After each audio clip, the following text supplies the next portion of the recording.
Good evening. Anyone got kids? Yeah. Started the sex education yet? Yeah. Never too early, never too early. In the bump in the tummy when my oldest was in there. Wear a condom!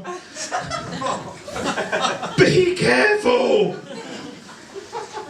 Well, I've got two teenage daughters. It's just what they need, isn't it? Sexual tips from a 51-year-old. Not tips, no.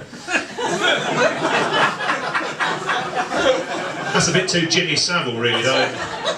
Advice, that's what I want, advice. But it's never easy to listen to advice from grown-ups. I remember once my father gave me advice. It was the 24th of October 1981. We were coming back from a Plymouth Argyle game. I know it's shit, I've been following them for 40 years, and anybody else supports a shit football team? I know Wayne supports Spurs and they're really shit. But following Argyle is like swimming in a sea of shit. And by a sea of shit, I mean a sea of constant failure and disappointment. And a sea of shit is the worst sea you can imagine, full of wet wipes and soiled nappies and plastic tampon applicators. Much like surfing in Cornwall in the 1980s. But we were coming back from the Plymouth Argyle game on that 24th of October. I don't remember anything about the game, nothing at all. I don't remember we won 5-1 against Chester City. I don't remember Colin Randall scored 2 goals. And we went unbeaten to the 16th of January 1982. I remember it for another reason. My father, a builder, a man who thought income tax was optional. And for other people. A bit like Newton Abbott's own Donald Trump. He was a man way before his time. He was sensitive and thoughtful. And he approached the issue of my bed sheets. He was driving on the A38 back home towards Newton Abbott. It was a top of the range Ford Cortina gear. Had a radio. And he turned the radio off. And he said words that have haunted me to this day. He said words that scarred me.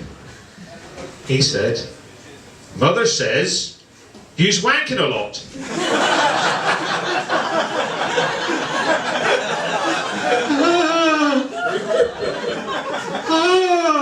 Now, having had 35 years to reflect on it, now, I would have said, "I always stop when she comes in the room." Or, "What do you mean by a lot?" Or, "I stop when I produce blood." Top tip for any of your teenage children: if you're ejaculating blood, stop wanking.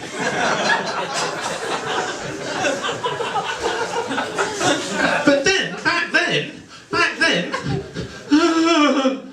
there's no way his eyes never left the road. My sheets were... I was pleasuring myself often. And not cleaning up and rolling round. My sheets were like a wanking crime scene.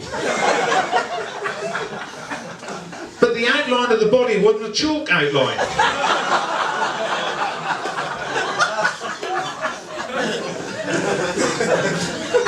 I'm going to hell! I'm going to hell! A hell for the wanking, masturbating teenagers.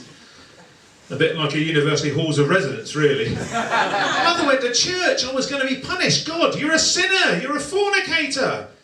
Technically, God, I'm not a fornicator, but that's because I haven't got a girlfriend. But anyway, I've got to remember where I am, I fucking forgot. Anyway, your father telling you about your wanking's bad enough, but then he gave me sexual tips on what to do about my wanking. He said, if I were you, just before I'd finished, I'd put a sock on the end of it, and you won't stain your bed sheets, and Mother will never know. Ladies and gentlemen, my father was giving me advice on how to use a wank sock. So any of you ladies in here, when your husbands, boyfriends, brothers, fathers, oh, where's the other sock gone, you say? It's full of seminal fluid stuck to the inside of the washing machine drum.